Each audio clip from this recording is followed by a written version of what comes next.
पहली तस्वीर अब आपके सामने उस सड़क हादसे की है जहां देखिए कैसे ट्रक में जरूरत से ज्यादा सामान भरा होने की वजह से ये दर्दनाक हादसा हुआ।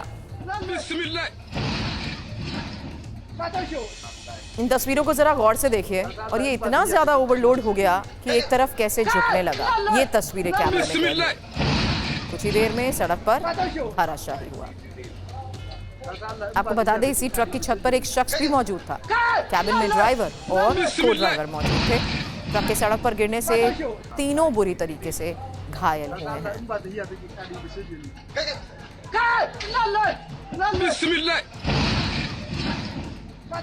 पेट्रोल पंप की अगली तस्वीर अब आपके सामने है। पेट्रोल पंप पर कुछ बदमाश एक गाड़ी में लूटपाट के इरादे से पहुंचे थे। ये तस्वीर जरा गौर से देखिएगा। पेट्रोल पंप का सेल्समैन बदमाशों के इरादों को भांप चुका था। उन्हें वहां से भागने के लिए उन पर पेट्रोल की बौछार कर दी। बदमाश मुश्किल में घिरे। माचिस की एक तीली से उनकी जान मुश्किल में पड़ सकती थी।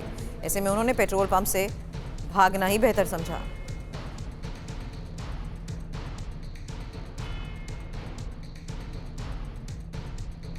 तीसरी तस्वीर स्पेन से है।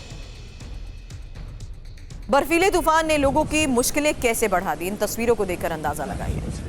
दक्षिणी स्पेन के दर्जनों इलाकों में तापमान -10 डिग्री से -15 डिग्री तक हो चुका है और वेनास शहर तेज बर्फीले तूफान की चपेट में जब आया उसी वक्त की ये तस्वीर है।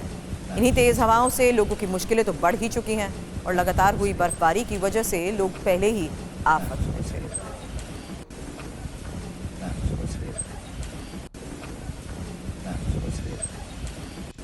अब लंदन के हीथ्रो एयरपोर्ट की अगली तस्वीर आपके सामने। एक प्लेन हादसे का शिकार होने से कैसे बाल बाल बचा, ये देखिए।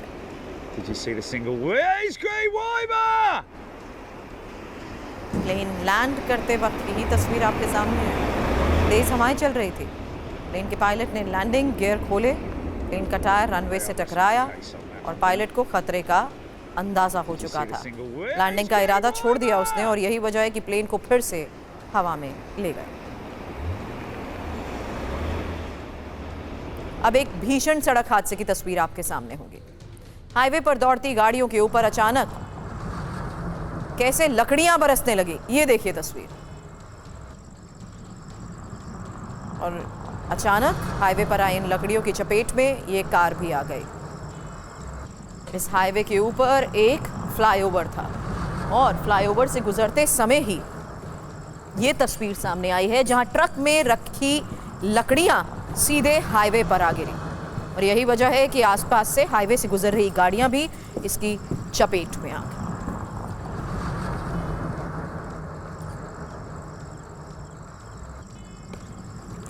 तो मध्य पूर्व की अशांति में एक और चैप्टर जुड़ गया है और यही इस वक्त की बड़ी खबर आपको बता रहे हैं। चैप्टर सीरिया का है। सीरिया पहले से ही गृह युद्ध में फंसा था। अब वहां अशांति का नया दौर कैसे शुरू हो चुका है। विद्रोही गुट एसईएस ने दमिश्क में कब्जा कर लिया तो राष्ट्रपति बशर अल असद ने खतरे का अलार्म बजा दिया। विद्रोहियों के हाथों में आने से पहले ही रूस चले गए। अब दमिश्क में विद्रोहियों का कब्जा है और नए नेता की दस्तरबंदी की तैयारियां भी चल रही हैं। आपको बता दें इजरायल भी सीरिया के गदर को अपने लिए मौके की तरह देख रहा है और उसने सीरिया के बॉर्डर के इलाकों में किन किन जगहों पर हमला किया है, इंफॉर्मेशन आपके सामने होगी। क्योंकि सीरिया जितना अहम अमेरिका के लिए है उतना ही अहम रूस के लिए भी है। इसलिए दोनों महाशक्तियों की पैनी नजर ग्राउंड जीरो पर है। लेकिन ग्राउंड जीरो की एक एक तस्वीर अब आपके सामने होगी। सीरिया की 5 ब्रेकिंग न्यूज, क्योंकि ये पहली तस्वीर दमिश्क की सड़क पर विद्रोहियों के उस जुलूस की है जहां देखिए किस तरीके से अब ये साफ हो चुका है कि किस तरीके से सीरिया में अलग अलग जगहों पर ऑपरेशंस को अंजाम दिया जा रहा है। और इसमें आपको बता दें कि अब तस्वीरें दमिश्क से भी सामने आ रही हैं जहां देखिए किस तरीके से ये विद्रोहियों के जुलूस की तस्वीर सबसे पहले आपके सामने। असद की मूर्ति को गिराकर सड़क पर कैसे घसीटा गया वो तस्वीर आपको दिखाएंगे। क्योंकि यहां जिस तरीके से इस वक्त हालात के बीच ये भयावह तस्वीरें सामने आ रही हैं, एक तरफ जहां अलग अलग जगहों पर ऑपरेशन, वहीं दूसरी तरफ लोगों की ये विद्रोहियों के जुलूस की तस्वीर।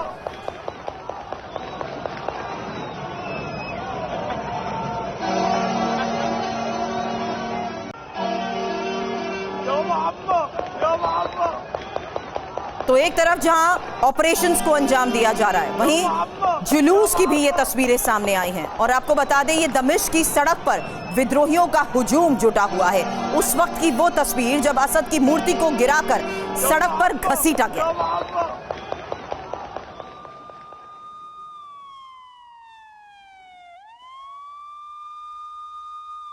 हालांकि इस बीच खबर यह भी है कि दमिश्क के ही एयरपोर्ट पर हवाई हमले को अंजाम दिया गया है और खबर यह कि रूसी विमानों ने यहां पर बॉम्ब गिराए हैं। तो फिलहाल इस बीच सीरिया के हालात को देखते हुए ये एक और तस्वीर जहां रूसी विमानों ने बॉम्ब गिराए हैं और ये दमिश्क के एयरपोर्ट पर हुए हवाई हमले की तस्वीर है।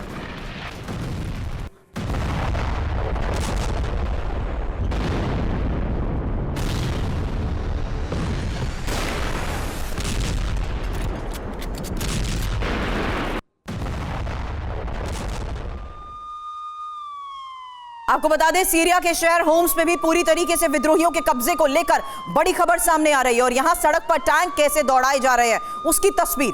बता दें घरों में कैद रहने पर अब आम लोग यहां पर मौजूद हो चुके हैं, मजबूर हो चुके हैं। ये देखिए तस्वीर और इन तस्वीरों के साथ साथ ये साफ हो गया कि किस तरीके से हर तरफ इलाके में सड़क पर टैंक हैं। विद्रोहियों का इलाके में कब्जा हो चुका है, घरों में कैद हो चुके हैं आम लोग।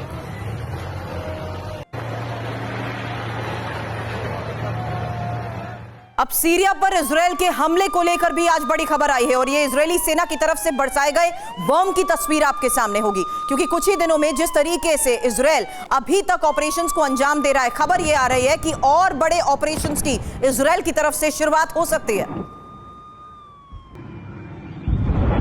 हालांकि आपको बता दें इजरायल की तरफ से कौन कौन से वो इलाके हैं जहां पर ऑपरेशंस को अंजाम दिया जा रहा है और ऐसा क्यों हो रहा है, इसके बारे में भी अपने सहयोगियों से करूंगी बात। लेकिन उससे पहले ये थोड़ी देर पहले की वो तस्वीर है जहां सीरिया पर इजरायल की तरफ से हमला हुआ, बॉम्ब बरसाए गए और अब इजरायल जिस तरीके से सीरिया पर हमलों को अंजाम दे रहा है, एक और नई तस्वीर सामने आई है और बताया जा रहा है कि ये दक्षिण सीरिया को इजरायली सेना ने दक्षिण सीरिया को किस तरीके से टारगेट किया है, ये वही तस्वीर है।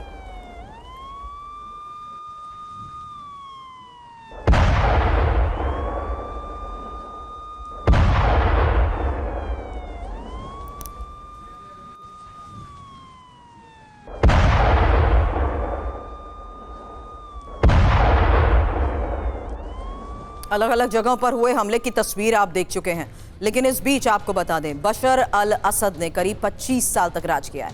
इन 25 सालों में असद ने अकूत दौलत भी कमाई है, जिसकी तस्वीर अब साफ हो रही है। दशकों से पूरा सीरिया गृह युद्ध की चपेट में रहा है। लोगों के पास खाने की कमी थी, बच्चे कुपोषण का शिकार हो रहे थे, लेकिन इसके बावजूद असद की रईसी में बिल्कुल भी कोई कमी नहीं आई। असद के रूस भागने के बाद विद्रोहियों ने उसके महल को कब्जे में ले लिया है। महल से बड़े पैमाने पर लूटपाट भी हुई है। महल के अंदर एक विशाल गैराज दिखा और इसी गैराज के अंदर नजर आई लग्जरी गाड़ियां। सीरिया के लोग कल्पना भी नहीं कर सकते, क्योंकि असद के गैराज से स्पोर्ट्स कार का एक बेड़ा मिला है और इसी गैराज के अंदर करीब 2 से 3 दर्जन गाड़ियां रखी हुई थी। सभी गाड़ियां लग्जरी हैं, कीमत करोड़ों अरबों में। गैराज में Lamborghini, Ferrari, Rolls Royce, Bentley, Bugatti, Porsche और साथ ही BMW, मर्सिडीज जैसी गाड़ियां दिखी हैं। असद के गैराज को की जो तस्वीरें सामने आई हैं, जो वीडियो सामने आया है, वही आपके सामने है। एक शख्स ये कहता हुआ इसमें सुनाई दे रहा है कि हम दुबई में नहीं रह रहे, हम सीरिया में रह रहे हैं। असद का तहखाना, एक और तस्वीर अब आपके सामने, और ये गुप्त सुरंग बुरे समय के लिए बनाई गई, लेकिन जब बुरा वक्त आया तो ये अंडरग्राउंड टनल भी काम नहीं आई। अंडरग्राउंड टनल असद के महल के ठीक बीचों बीच बनी है। इसका रास्ता एक सामान्य से दिखने वाले दरवाजे से खुलता है और फिर नीचे की तरफ सीढ़ियां जाती हुई नजर आई। करीब 10 से 20 मीटर नीचे जाने के बाद भव्य इमारत का एहसास हुआ। तहखाने में लग्जरी सुविधाएं हैं, बड़े बड़े कमरों में वेंटिलेशन का पूरा इंतजाम भी है। एक बड़ा लॉकर भी यहाँ पर दिखा, जिसके बारे में तो कहा जा रहा है कि इसी में असद ने सोना छिपा कर रखा था और अब इस सोने को वो अपने साथ रूस ले गया है। अंडरग्राउंड सुरंग पूरी तरीके से सुरक्षित है, किसी बॉम्ब का भी इस पर असर नहीं हो सकता। परमाणु बॉम्ब गिरने पर भी ये सुरंग पूरी तरीके से सुरक्षित रहती है। असद ने अपने परिवार की सुरक्षा के लिए इस तहखाने का निर्माण किया था। और सीरिया पर असद परिवार करीब 53 साल से राज कर रहा था। असद परिवार का रसूख इतना कि 2011 में अरब स्प्रिंग के बाद भी वो अपनी सत्ता बचाने में सफल रहा। असद के सीरिया छोड़ते ही उनके महल पर विद्रोहियों का राज हो गया। विद्रोहियों ने भारी तादाद में लूटपाट मचाई, सभी कीमती सामान लूट लिए गए। महल में मौजूद धन दौलत के साथ साथ कीमती गाड़ियां भी विद्रोही अपने साथ ले जा रहे हैं। लूटपाट के बाद पूरा महल उजाड़ दिया गया है। इस बीच आपको बता दूं, मेरे सहयोगी मनीष झा और साथ ही सुमित चौधरी इस वक्त स्टूडियो में हमें कर चुके हैं ज्वाइन। मनीष, इन हालात के बीच कौन संभालेगा सीरिया की कमान, ये सवाल करने से पहले इस वक्त जो वहां पर हो रहा है, विद्रोही जिस तरीके से राज करते हुए नजर आ रहे हैं, क्विक अपडेट इस बारे में। देखिए, कुछ भी कहे लेकिन ये बात तो सच है कि 48 घंटा पहले तक सीरिया एक मुल्क था, एक संप्रभु राष्ट्र था और उस एक अस्थायित्व वाली सरकार थी वहां पर। लेकिन अब जबकि सो कॉल्ड सत्ता परिवर्तन हुआ और जो अब बागी विद्रोही गुटों ने सत्ता को अपने हाथ में लिया, इसके बाद क्या होगा? इसके बाद सीरिया एक मुल्क नहीं रहने वाला।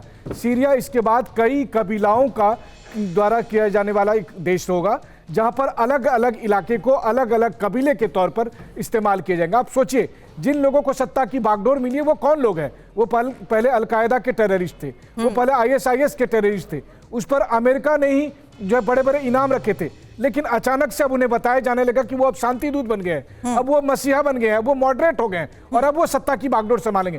कहने का मतलब यह है कि अमेरिका अपने इंटरेस्ट के लिए सीरिया को जैसा चाहेगा वैसा करना चाहेगा। मनीष, इस पर आगे खबर भी है, सवाल आपसे इसको लेकर भी करूंगी कि आखिर कौन करेगा इसका नेतृत्व। लेकिन इस बीच अमेरिका जिस नीति के तहत आने वाले वक्त में इसको लेकर फैसला ले सकता है, उसके बारे में भी एक रिपोर्ट आगे है।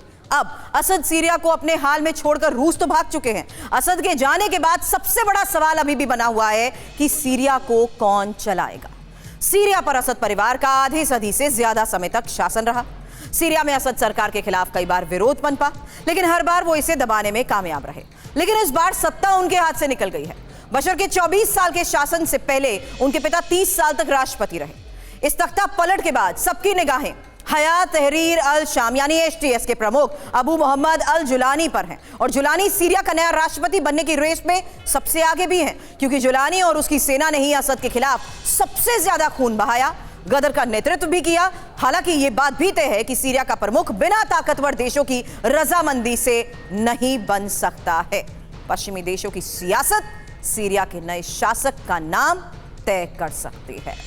अब सीरियाई बॉर्डर पर इजराइल के हमले को लेकर एक खबर है। आपको बता दें, इजरायली सेना 14 किलोमीटर अंदर तक पहुंच चुकी है और बड़े पैमाने पर चल रहे IDF के ऑपरेशन की न सिर्फ तस्वीरें सामने आ रही हैं, बल्कि इस ऑपरेशन को लेकर पहली डिटेल ये, जिसे नाम दिया गया है न्यू ईस्ट।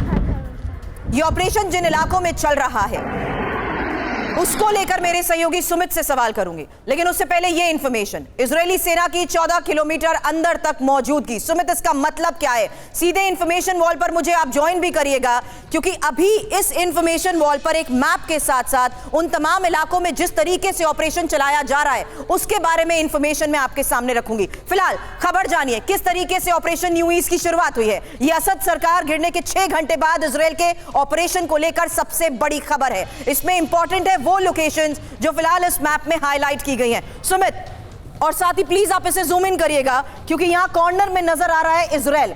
अब इजरायल की 14 किलोमीटर अंदर आकर ऑपरेशन चलाने की मंशा, ये स्ट्रैटेजिक इंपॉर्टेंस रखती है लोकेशन। क्या इसकी इंपॉर्टेंस है और इन्हीं इलाकों में चल रहा ऑपरेशन क्यों इतना क्रूशियल है? पूरा सीरिया है, ये दमिश्कस है और सबसे खास बात ये कि लेबनान का लगता हुआ बॉर्डर और सबसे नीचे अगर आप देखें ये इजराइल है। इजराइल ने गोलान हाइट्स के इलाके को अपने हाथ में लिया हुआ, जो एक्चुअली में कहा जाता है कि सीरिया का इलाका है। लेकिन अब हुआ क्या कि पिछले कई समय से लगातार इन इलाकों से रसद भेजी जा रही थी, साजो सामान सपोर्ट किया जा रहा था हिजबुल्लाह को साउथ लेबनान के इलाके में। और ये अगर अब तीसरा इलाका देखें, यहां से वेस्ट बैंक की तरफ लगातार सपोर्ट सिस्टम। अभी तक इजराइल की सेना यहां पर गोलान हाइट्स पे बैठी थी, लेकिन अब उनके टारगेट पे 3 इलाके हैं, यानी ये क्विंटेरा का इलाका, नावा का इलाका और दारा का इलाका। ये तीनों वो इलाके हैं जिनको कैप्चर करने के लिए आप कह सकते हैं या फिर अपनी ग्राउंड फोर्सेस के हाथ में रखने के लिए इजराइल करीबन 14-15 किलोमीटर अंदर आ चुका है। अभी सबसे इंपॉर्टेंट फोकस उसका क्विंटेरा का इलाका और दारा का इलाका है। यहीं पर सबसे ज्यादा एयर स्ट्राइक्स की गई हैं। और अगर आप देखें, अगर इन दोनों इलाकों को सिक्योर कर लिया गया, अगर ये इजराइल के हाथों में आ गई, तो साउथ लेबनान जाने वाले इन रस्तों को या फिर रसद को काट दिया जाएगा। वेस्ट बैंक में लगातार फिलिस्तीन के लोगों को मिल रहे सपोर्ट सिस्टम को काट दिया जाएगा, क्योंकि इजराइल को यह पता है कि अगर अभी नहीं किया तो फिर वो कभी नहीं कर पाएगा। और सबसे खास बात यह कि यहां पर रेजिडेंस की या रिटेलिएशन की कोई उम्मीद नहीं है, क्योंकि सीरिया की फोर्सेज यहां मौजूद ही नहीं है। तो इंपॉर्टेंट इसमें यह है कि किस तरीके से अब गोलान हाइट्स के पास मौजूद सीरिया के इलाकों में IDF ने अपनी तैनाती बढ़ा दी और सीरिया के ये 14 किलोमीटर के इलाके में जिस तरीके से आईडीएफ शामिल हो चुकी है उसी के बारे में सुमित हमें ये जानकारी दे रहे थे। और वो इलाके जिसका सुमित यहां जिक्र कर रहे थे, जिसमें नावा, दरा और साथ ही कुनित्रा का वो इलाका जहां पर इजराइल इस वक्त फोकस कर रहा है। इजराइल का मकसद क्या है ये भी आपने जान लिया, क्योंकि ईरान समर्थित गुटों की सैन्य ताकत को कमजोर करने के मकसद के साथ इस वक्त ऑपरेशन न्यू ईस्ट को अंजाम दिया जा रहा है। और इस बीच आपको बता दें, इजरायली पीएम नेतन्याहू का बयान भी सामने आया है, जहां ईरानी गुटों के खिलाफ सीरिया में घुसे हैं और इजरायली हित के लिए हमले का यह आदेश दे दिया गया है। और यही हम जानने की कोशिश कर रहे थे कि इजराइल का इन इलाकों में ऑपरेशन चलाने को देखते हुए हित है क्या इसकी इंपॉर्टेंस है और क्यों इस वक्त इजराइल ऑपरेशन न्यू ईस्ट के तहत 14 किलोमीटर के इस इलाके में हमलों को अंजाम दे रहा है। फिलहाल बड़ी खबर है, जुलानी को मिल सकती है सीरिया की सत्ता और जुलानी ने असद के खिलाफ विद्रोहियों का नेतृत्व किया है। जुलानी पर बैन हटा सकता है अमेरिका। अमेरिका का अगला कदम होगा क्या? अमेरिका की सीरिया को लेकर नीति होगी क्या? सवाल होगा। लेकिन जुलानी के गुट एचटीएस को आतंकी लिस्ट से बाहर क्या अमेरिका कर सकता है? इसको लेकर जो फिलहाल बड़ी खबर सामने आ रही है, एक और डिटेल आपके सामने, क्योंकि आखिर कौन है अल जुलानी ये जानना बहुत जरूरी है। क्या अल जुलानी सीरिया का शासक बनेगा? क्योंकि अबू मोहम्मद अल जुलानी सीरिया के गृह युद्ध के दौरान उभरा। हयात तहरीर अल शाम यानी एचटीएस का नेतृत्व वो करता है। एचटीएस का सीरिया के उत्तर पश्चिमी हिस्से में दबदबा है और अल जुलानी ने इराक में अल-कायदा के साथ अपने जिहादी करियर की शुरुआत की। 2011 में गृह युद्ध के दौरान ही सीरिया आया। 2016 में अल जुलानी ने खुद को अल-कायदा से अलग किया और 2017 में इस्लामी गुटों के साथ मिलकर हयात तहरीर अल शाम यानी एचटीएस बनाया। अब अल जुलानी इदलीब और आसपास के इलाकों में इस्लामी सरकार चलाता है। असद के खिलाफ सबसे मजबूत जंग अल जुलानी ने लड़ी। अमेरिका ने एचटीएस पर बैन लगाया। अमेरिका ने अल जुलानी को वैश्विक आतंकवादी तक घोषित किया और हाल के वर्षों में अपनी छवि को कट्टरपंथी आतंकवादी से बदलकर स्थानीय नेता की जो बनाई है, यानी छवि में सुधार की जो प्रोजेक्शन हुई है, क्या ये उसी का असर है मनीष? हालांकि विदेशी पत्रकारों को इंटरव्यू देकर एचटीएस को पॉपुलर बनाने की जो कोशिश हुई है उस पर भी करूंगी सवाल, लेकिन उससे पहले सीरिया समेत पूरा मध्य पूर्व 2011 से अशांत है और 2011 में मध्य पूर्व और उत्तरी अफ्रीका में एक क्रांति हुई जिसे अरब स्प्रिंग का नाम दिया गया और इस क्रांति की शुरुआत ट्यूनीशिया में हुई थी। इसके बाद अरब स्प्रिंग की लहर मिस्र, लीबिया, सीरिया, यमन, बहरीन तक फैली और इसी वजह से मिस्र में राष्ट्रपति हुस्नी मुबारक ने पद छोड़ दिया। लीबिया में राष्ट्रपति मुअम्मर गद्दाफी को विद्रोहियों ने मार दिया और सीरिया में भी इसका असर हुआ, लेकिन असद इससे सख्ती से निपटे, अपनी गद्दी बचा ली। 2008 का एक बयान अब आप सुनिए। ये बयान है लीबिया के तब के राष्ट्रपति मुअम्मर गद्दाफी का। 2008 में मध्य पूर्व के नेताओं की एक बैठक हुई थी और इसी बैठक में गद्दाफी ये कहते हुए नजर आ रहे हैं, एक दिन आएगा जब सीरिया और मिस्र जैसे देशों में भी इराक की तरह गदर होगा, उनके नेता मारे जाएंगे। गद्दाफी जब ये बात बोल रहे थे तब बशर अल असद और हुस्नी मुबारक हंस रहे थे। मनीष, आपसे जवाब लेने से पहले मुअम्मर अल गद्दाफी का ये बयान सुनाना बहुत जरूरी था। देखिए, सबसे बड़ी बात यह है कि गद्दाफी वही बात कह रहे हैं कि सबका नंबर आएगा। वो भारत में एक वेब सीरीज थी ना, सीक्रेट गेम्स, जिसमें एक डायलॉग था कि सब मारे जाएंगे, बस त्रिवेदी बचेगा। मुझे देखना है कि मध्यपुर में वो त्रिवेदी कौन है जो बचेगा, क्योंकि एक के बाद एक सबका नंबर आ रहा है या जो नहीं आया वो सब आने वाला है। देखिए, मध्यपुर में जो एक रेसिस्टेंस फोर्स थी या वो तमाम ताकत जो कि वेस्ट आइडियोलॉजी से अलग अपना विचार रखती थी, उन सबको एक के बाद एक जाना पड़ रहा है। पहले लेबनान खत्म हुआ, या फिर अगर शुरुआत करें तो इराक में सद्दाम हुसैन गए, उसके बाद से लेबनान की हालत देखिए, लीबिया की हालत देखिए, अब सीरिया खत्म हो गया, अगला नंबर ईरान का, ये सबको पता है। और उसके बाद फाइनली तब रूस पर जो है सो आक्रमण होगा। कुल मिलाकर बात इतनी है कि किसी भी मुल्क में प्रधानमंत्री कौन होगा, राष्ट्रपति कौन होगा, ये उस देश की जनता नहीं तय करेगी, बल्कि CIA और अमेरिका की डीप स्टेट तय करेंगे। अगर अमेरिका को उनका चेहरा पसंद है तब तो ठीक है, वरना अचानक एक दिन वो मॉन्स्टर साबित हो जाएगा। आप सोचिए, प्रेसिडेंट अल असद जो कि पेशे से डॉक्टर थे वो मॉन्स्टर हो गए, और जो जुलानी साहब जो कि अल-कायदा के आतंकी थे, जो ISIS के आतंकी थे, इनकी आइडियोलॉजी में बस इतना ही फर्क है कि ये ISIS की तरह सर कलम करने पर भरोसा नहीं करते। बस इसी बात से उत्साहित होकर अमेरिकी मीडिया कह रही है कि ये मॉडरेट है, क्योंकि ये सर कलम नहीं करते हैं, बाकी सब कुछ ये वैसा ही करते हैं जो ISIS वाले, और वो अब सीरिया के तख्तो ताज पर बैठेंगे। तो ये अमेरिका का प्लान है सीरिया को लेकर। शुक्रिया मनीष, शुक्रिया सुमित हमें ज्वाइन करने के लिए। फिलहाल देखिए किस तरीके से अभी तक के जो हालात हैं उसके तहत अमेरिका की इस नीति को देखते हुए सीरिया को लेकर बड़े फैसले लेगा, इस पर नजर बनी हुई है। इस बीच आज की एक और बड़ी खबर का रुख करें क्योंकि दिल्ली में आम आदमी पार्टी ने अब से थोड़ी देर पहले दूसरी लिस्ट जारी की है और 20 की लिस्ट में 17 विधायकों की टिकट कटी है। आपको बता दें मनीष सिसोदिया पटपड़गंज की जगह जंगपुरा से चुनाव लड़ेंगे। इस लिस्ट को देखते हुए ये पहली बड़ी खबर है। आपको बता दें सिसोदिया की जगह पर अब पटपड़गंज से अवध ओझा को टिकट दी गई है। हालांकि एक और बड़ी खबर इसी लिस्ट को देखकर सामने आई जहां शहादरा से मौजूदा विधानसभा स्पीकर रामनिवास गोयल की जगह हाल ही में पार्टी में आए जितेंद्र शंटी को यहां से टिकट मिली है। तो आम आदमी पार्टी की ये जो दूसरी लिस्ट सामने आई है उसमें 20 नामों का ऐलान हुआ है। इन्हीं के बारे में इंफॉर्मेशन वॉल पर एक एक डिटेल आपके सामने, क्योंकि मनीष सिसोदिया को देखते हुए जो बड़ा फैसला लिया गया है उसमें इंपॉर्टेंट है कि अब चुनावी मैदान में मनीष सिसोदिया जंगपुरा से होंगे, क्योंकि उससे पहले वो पटपड़गंज से रहे हैं, लेकिन पटपड़गंज में अब अवध ओझा को चुनावी मैदान में उतारने का फैसला लिया गया है। वहीं शादरा जहां पर आपको बताया कि जितेंद्र सिंह शंटी को चुनावी मैदान में उतारने का फैसला लिया गया है, जबकि तिमारपुर से सुरेंद्र पाल सिंह बिट्टू को टिकट मिली है और आदर्श नगर से मुकेश गोयल। इसके अलावा मुनका, नरेला, बिजवासन, चांदनी चौक और मंगोलपुरी से भी नाम आपके सामने, जहां जसबीर कराला मुनका से और दिनेश भारद्वाज नरेला से, सुरेंद्र भारद्वाज बिजवासन से और पूरनदीप सिंह साहनी चांदनी चौक से चुनावी मैदान में होंगे, जबकि राकेश जाटव मंगोलपुरी से चुनावी मैदान में अब अपनी किस्मत आजमाएंगे। रोहिणी से प्रदीप गोयल, पटेल नगर से परवेश रतन, मादीपुर से राखी बिरलान और जनकपुरी से प्रवीण कुमार, साथ ही जोगिंदर सोलंकी पालम से। आपको बता दें 20 लोगों की ये जो लिस्ट सामने आई है उसमें 17 की टिकट कटी है और देवली से फिलहाल प्रेम कुमार चौहान, त्रिलोकपुरी से अंजना पारचा, कृष्णानगर से विकास बग्गा और गांधीनगर से नवीन चौधरी, जबकि आदिल अहमद खान मुस्तफाबाद से चुनावी मैदान में होंगे। तो आम आदमी पार्टी की तरफ से आई ये दूसरी लिस्ट और दूसरी लिस्ट को देखते हुए जिस तरीके से बड़ी बातें सामने आई हैं ये जान लीजिए। जहां मनीष सिसोदिया जिनकी सीट बदलकर अब जंगपुरा से कर दी गई है, जंगपुरा से उन्हें चुनावी मैदान में उतारा जा रहा है और सिसोदिया की पुरानी सीट पटपड़गंज जहां पर अब अवध ओझा चुनावी मैदान में नजर आएंगे। साथ ही राखी बिरलान की भी सीट बदली गई है। मादीपुर से वो उम्मीदवार, शाहदरा से रामनिवास गोयल की टिकट को काटकर अब शंटी को चुनावी मैदान में उतारने का फैसला लिया गया है, जबकि बीजेपी से आए सुरेंद्र पाल सिंह बिट्टू को तिमारपुर से मौका दिया जा रहा है। हालांकि इस नई सूची में संगठन के कई पुराने नेताओं को जगह नहीं दी गई है, जगह नहीं मिली है। 20 कैंडिडेट्स की इस लिस्ट में 17 मौजूदा विधायकों के टिकट काट दिए गए हैं। पुराने सिर्फ 3 चेहरे सिसोदिया, बिरलान और दीपू चौधरी ही शामिल नजर आए हैं इस लिस्ट में। सिसोदिया, बिरलान मौजूदा विधायक हैं, दीपू पिछली बार हारे थे।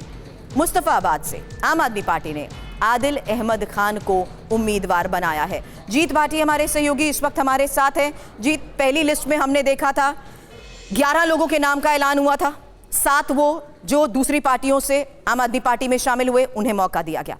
अब जो दूसरी लिस्ट आई है 20 नामों का ऐलान, 17 की टिकट काट दी गई। किस आधार पर ये फैसले लिए जा रहे हैं और क्यों? बिल्कुल, देखिए इसमें सही बात यह कि सर्वे कराए गए हैं। तो एक मनीष सिसोदिया के है जहां उन्होंने शिक्षा से अवध ओझा जो कि मोटिवेशन स्पीकर है और शिक्षा के क्षेत्र में उनका बड़ा नाम है, तो क्योंकि मनीष सिसोदिया की ज्वाइनिंग कराई तो ऐसे में उनको राजनीतिक जो लॉन्चिंग है उसके लॉन्चिंग पैड भी खुद मनीष सिसोदिया ने अपनी सीट से बनाकर दिया। उन्होंने पार्टी के सामने प्रस्ताव रखा, पार्टी ने वो मंजूर कर लिया। उन्होंने तय किया कि जंगपुरा के वाली बात यह है कि केवल 3 ही ऐसे चेहरे हैं, भले इनकी सीट बदली गई। देखिए राखी बिरलान की भी सीट बदली गई है, मनीष सिसोदिया खुद की सीट बदली हुई है और जो दीपू चौहान वो चौधरी हैं वो हार गए थे, उनको दोबारा से मौका दिया गया है। बाकी अगर आप देखें तो 17 चेहरे हैं वो एकदम नए हैं। हालांकि इसमें फैक्ट ये भी है कि 11 जगह ऐसी थी, 11 सीट ऐसी थी जहां आम आदमी की पार्टी के जो विधायक या उम्मीदवार थे जीत नहीं पाए थे। तो कुल मिलाकर को देखे तो जो बड़े हम बात कर रहे थे पहले भी, इस बार विधानसभा चुनाव से को लेकर के अभी केजरीवाल सर्वे करा रहे हैं, पब्लिक का फीडबैक ले रहे हैं और बड़े पैमाने पर टिकट कटने थे। लेकिन 2 साफ तौर पर जाहिर हो गया कि बड़े पैमाने पर यहाँ पर टिकट काटे गए हैं। हालांकि जो लिस्ट आएगी उसमें लोगों के परिवर्तन कोई ज्यादा उसमें संभावना नहीं है, लेकिन फिलहाल आम आदमी पार्टी ने इन दोनों ही लिस्ट को आप देखो तो उसमें ज्यादातर या तो नए चेहरे हैं या वो हैं जो दूसरे में आने वाले बीजेपी है और जिनको अभी ज्वाइनिंग कराई थी उन सबको टिकट दे दिया गया है। शुक्रिया जीत, पूरी जानकारी के लिए आपका। तो फिलहाल आम आदमी पार्टी की दूसरी लिस्ट जिसमें जो बड़ी बातें तो आपने जान ली और हमारे सहयोगी जीत भाटी भी बता रहे थे कि आखिर किस तरीके से अब चुनावी रणनीति को अपनाते हुए ये बड़े फैसले लिए जा रहे हैं। 20 जगहों पर जिन उम्मीदवारों को चुनावी मैदान में उतारा गया है उनमें से 11 जगह ऐसी थी जहां से आम आदमी पार्टी हार गई थी। हालांकि अब इस बीच बड़ी खबर आपको बता दें बांग्लादेश से है। बांग्लादेश में हिंदुओं पर जारी अत्याचार के खिलाफ दुनिया भर में लोगों का आक्रोश तो बढ़ता ही जा रहा है और बांग्लादेश में हिंदुओं के दमन और उनके खिलाफ बढ़ते जुल्म को लेकर मोहम्मद यूनुस की अंतरिम सरकार की पूरी दुनिया में किरकिरी हो रही है। इस बीच बांग्लादेश की पूर्व प्रधानमंत्री शेख हसीना ने यूनुस सरकार को आड़े हाथों लिया है। बताएंगे आपको कि शेख हसीना कैसे यूनुस सरकार की सच्चाई दुनिया के सामने रख रही हैं। वहीं बांग्लादेश की कट्टरपंथी जमातों और कट्टरपंथियों की हिमायती यूनुस सरकार के राज में हिंदुओं के खिलाफ लोग आवाज उठा ही रहे थे, लेकिन अब बांग्लादेश में भारत के ही खिलाफ प्रदर्शन हो रहा है। रविवार को भारत विरोधी बीएनपी ने ढाका की सड़क पर भारत के खिलाफ कैसे जहर उगला, उसकी भी एक तस्वीर आपके सामने होगी।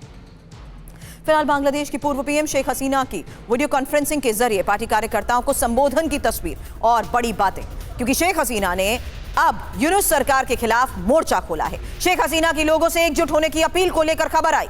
फांसीवादी हत्यारी यूनुस सरकार को सबक जनता सिखाएगी। फांसीवादी सरकार को हटाने से मुल्क का भविष्य सुधरेगा। शेख हसीना ने अपने संबोधन में दो टूक कहा। बांग्लादेश में जारी अराजकता पर यूनुस और उसके सलाहकारों को इसका जवाब देना ही होगा।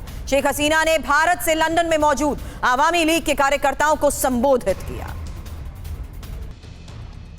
हमने आपको अभी बताया कि बांग्लादेश में हिंदुओं और अल्पसंख्यकों पर हो रहे अत्याचारों पर पूर्व प्रधानमंत्री शेख हसीना ने लंदन में अपनी पार्टी के कार्यकर्ताओं को संबोधित करते हुए यूनुस सरकार पर जमकर हमला बोला। बांग्लादेश में भारत विरोधी सियासत खत्म होने का नाम नहीं ले रही।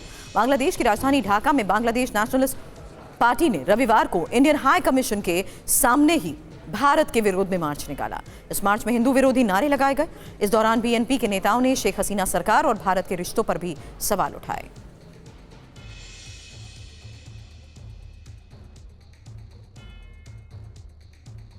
तो भारत के विदेश सचिव और जिस तरीके से ये तस्वीरें सामने आई ढाका दौरे से पहले ये प्रदर्शन, आपको बता दें अब इंफॉर्मेशन वॉल का मैं रुख करूंगी क्योंकि आपको हम भारत विरोधी बीएनपी की पूरी कुंडली बताएंगे, जहां देखिए किस तरीके से सैन्य शासक जियाउर रहमान ने साल 1978 में पार्टी बनाई। इस बैकग्राउंड को जरा समझिएगा क्योंकि अभी जियाउर रहमान की पत्नी बेगम खालिदा जिया अध्यक्ष हैं और साथ ही 2 बार बांग्लादेश की पीएम रह चुकी बेगम खालिदा जिया, बेटे तारिक रहमान ने शुरू किया था इंडिया आउट अभियान और तारिक पर बांग्लादेश में कई केसेस तक दर्ज हुए हैं। अभी वो फिलहाल लंदन में रह रहा है। इस बीच एक और बड़ी खबर का रुख कर रही हूं क्योंकि मध्य प्रदेश की इंदौर पुलिस ने अब डिजिटल अरेस्ट मामले में एक बड़ा खुलासा किया है। पुलिस ने इस मामले में यूपी के कन्नौज से 2 लोगों की गिरफ्तारी की है और दोनों बाप बेटे हैं। मदरसे का ये संचालन करते हैं। अब डिजिटल अरेस्ट और मदरसे का क्या कोई कनेक्शन है, यही एक बड़ा सवाल है। फिलहाल पुलिस पूरे मामले को लेकर क्या कह रही है, सुनिए।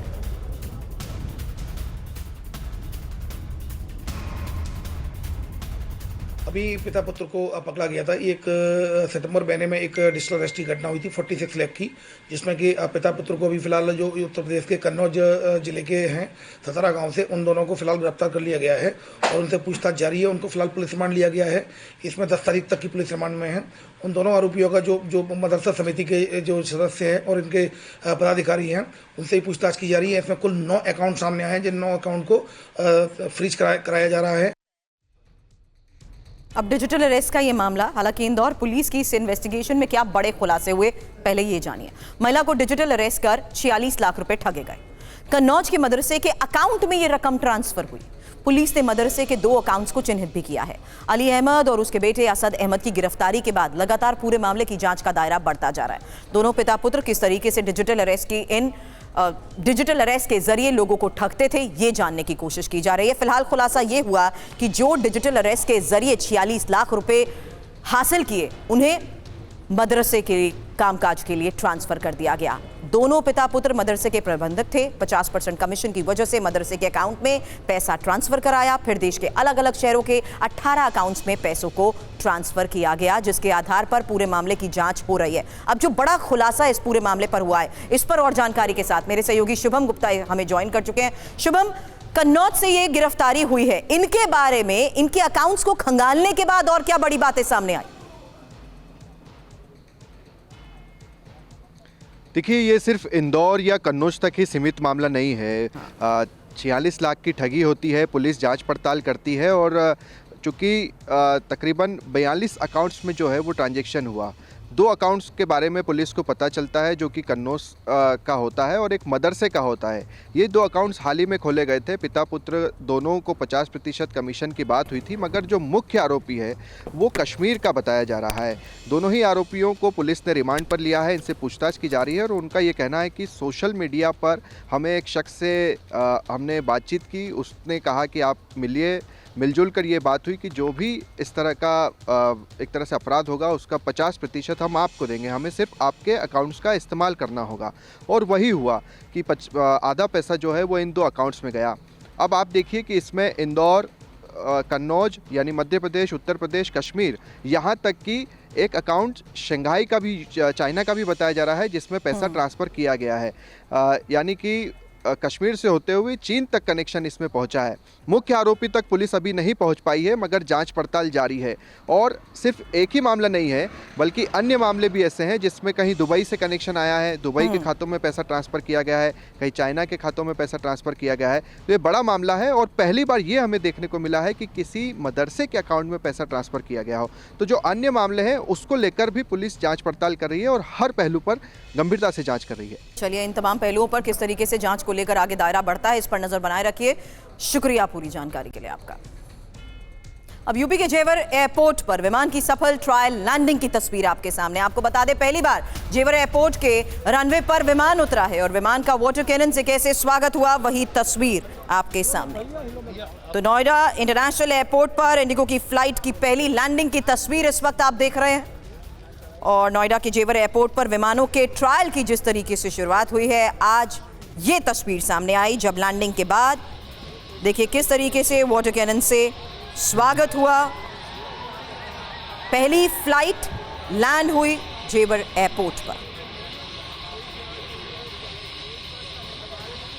आपको बता दें, इसी लैंडिंग के बाद मिलने वाले डेटा के आधार पर कमर्शियल फ्लाइट्स को अनुमति को लेकर भी बड़ा फैसला होगा। फिलहाल जेवर एयरपोर्ट पर हुई लैंडिंग की तस्वीर आपने देख ली है। अब जेवर इंटरनेशनल एयरपोर्ट की खासियत जानिए। यूपी का ये 5वां अंतर्राष्ट्रीय एयरपोर्ट, इसकी खासियत अब आपको बता रहे हैं। बुनियादी ढांचे और कनेक्टिविटी को किस तरीके से ये दर्शाता है समझिए, क्योंकि दिल्ली एनसीआर का तीसरा कमर्शियल एयरपोर्ट ये होगा। अप्रैल 2025 से कमर्शियल फ्लाइट्स की शुरुआत होगी और पर्यटन और क्षेत्रीय कनेक्टिविटी को जिस तरीके से नई गति मिलेगी, उसी को देखते हुए आज की ये तस्वीर बेहद खास है। जेवर एयरपोर्ट को लेकर संवाददाता सुमंत कुमार ने गौतम बुद्ध नगर से बीजेपी सांसद महेश शर्मा से भी खास बातचीत की। उनकी तरफ से क्या कहा गया, सुनिए। बीजेपी सांसद डॉक्टर महेश शर्मा इस वक्त हमारे साथ हैं। डॉक्टर साहब, किस तरह की फीलिंग जब पहली आज वैलिडेशन फ्लाइट सक्सेसफुली लैंड किया, किस तरह की फीलिंग? मुझे लगता है मेरे आपके चैनल TV9 पर दिखता हुआ मेरा चेहरा ये भाव बताएगा कि अपने जीवन की खुशियों में से कितनी खुशी आज मुझे मिली होंगी। और आज मैं समझता हूँ जब कोई पेड़ लगाता है, पत्ते हरे होने लगते हैं, फल आने लगते हैं, तो वो जीवन की खुशियों में एक होता है। 42 साल पहले मैं इस क्षेत्र में आया था। जेवर क्षेत्र बहुत उजड़ा हुआ पिछड़ा क्षेत्र था। आज उस क्षेत्र के विकास को नए पंख लगेंगे। धन्यवाद प्रधानमंत्री जी, धन्यवाद मुख्यमंत्री जी, आपके आशीर्वाद सहयोग से ये क्षेत्र नई इबारत लिखेगा। विकास की भी, रोजगार के नए आयाम खुलेंगे। यहाँ के किसानों का जीवन स्तर सुधरेगा और सुधर भी गया है। जमीनों के भाव 6-7 गुना यहाँ तक बढ़ गए हैं। तो मैं समझता हूँ ये सबके लिए बहुत बड़ा शुभकामनाएं मैं देना चाहता हूँ। आज ये प्रोजेक्ट मैं समझता हूँ क्षेत्र के विकास में, क्षेत्र की खुशहाली में, युवाओं के रोजगार में, क्षेत्र की सुरक्षा की स्थिति से, फिल्म सिटी बराबर में आया है, इलेक्ट्रॉनिक डिवाइस सिटी बराबर में आया है। ये सब मिलाकर अगर हम देखेंगे तो संपूर्ण रूप में ये प्रोजेक्ट है। और आज ये मुझे खुशी है कि इसमें गिलहरी जितना सहयोग मैं भी कर पाया, ये मेरे जीवन की खुशियाँ। बीजेपी सांसद महेश शर्मा को आप सुन रहे थे, हमारे सहयोगी सुमंत से उनकी ये खास बातचीत आपने देखी। लेकिन सुमंत, अब आज की ये खास तस्वीरें हम देख चुके हैं। ये समझना जरूरी है कि किस तरीके से आप डेटा को एनालाइज करते हुए आने वाले वक्त में कमर्शियल फ्लाइट्स को लेकर फैसला होगा।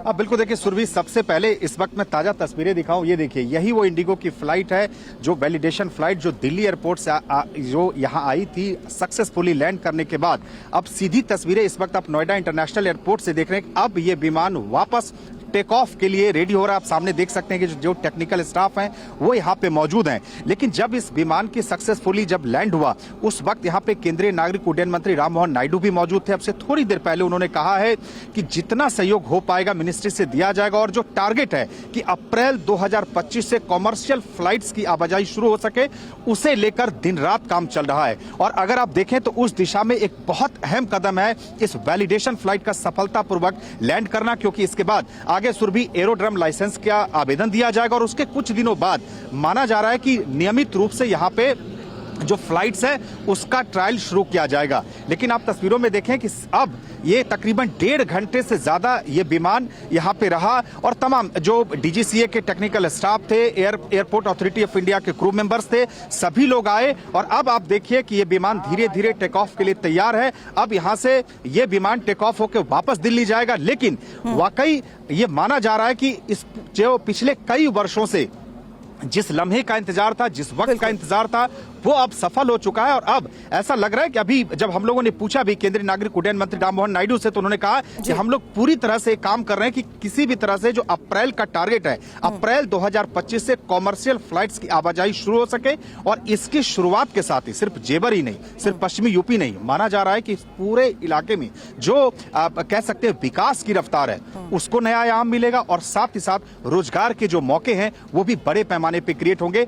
जल्दी से एक तस्वीर सुरभि मैं दिखा दूं, ये तो आप आपने फ्लाइट की तस्वीरें देखी, दूसरी ओर अगर आप देखें तो जो टर्मिनल जो है ये भी लगभग बनकर तैयार है। और ये जितने भी आप देख रहे हैं सारे जो लेबर यहाँ पे काम करते हैं, स्टाफ और लेबरर्स, पिछले जब से ये विमान लैंड हुआ एक टक से सभी निहारते हुए नजर आ रहे हैं। आप देखिए कि जहां जहां टर्मिनल के ऊपर नीचे हर फ्लोर पे, क्योंकि पिछले कई वर्षों से दिन रात की मेहनत के बाद आखिरकार वो सपना साकार हो पाया।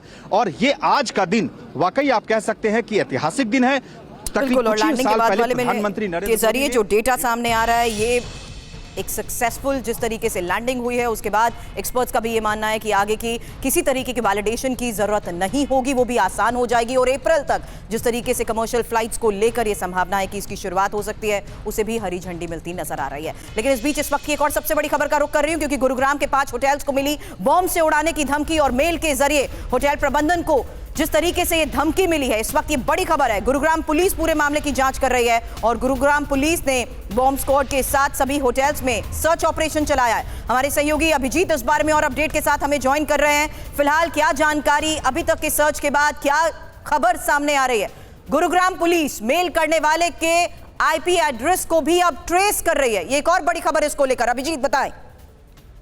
जी बिल्कुल, अभी तक जो जानकारी सामने आ रही है कि देर रात मेल के जरिए ये धमकी दी गई थी और सुबह 9:30 तक पर जो है जो बॉम्ब सेट करने की बात कही गई थी, उसको डेटोनेट करने की भी धमकी दी गई थी। कुल 5 होटल हैं गुरुग्राम के जो कि नामी होटल्स हैं, उनको ये धमकी भरा मेल जो है वो भेजा गया था। हालांकि पुलिस ने जानकारी मिलते ही तुरंत सर्च ऑपरेशन शुरू किया और सर्च के दौरान कोई भी संदिग्ध वस्तु जो है वो वहां पर नहीं पाई गई। इसलिए अभी तक इस कॉल को हॉट अगर कहा जाए तो इसमें कोई संदेह नहीं होगा, लेकिन पुलिस हर एंगल से इसकी जांच कर रही है।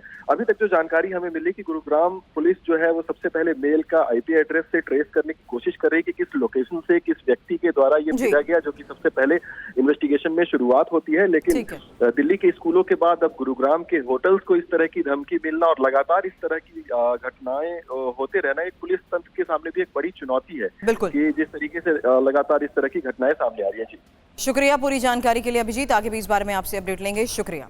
हिमाचल प्रदेश और उत्तराखंड में भारी बर्फबारी की अब तस्वीर आपके सामने होगी। शिमला और मनाली समेत कई शहरों में बर्फबारी से तापमान काफी नीचे आ गया है।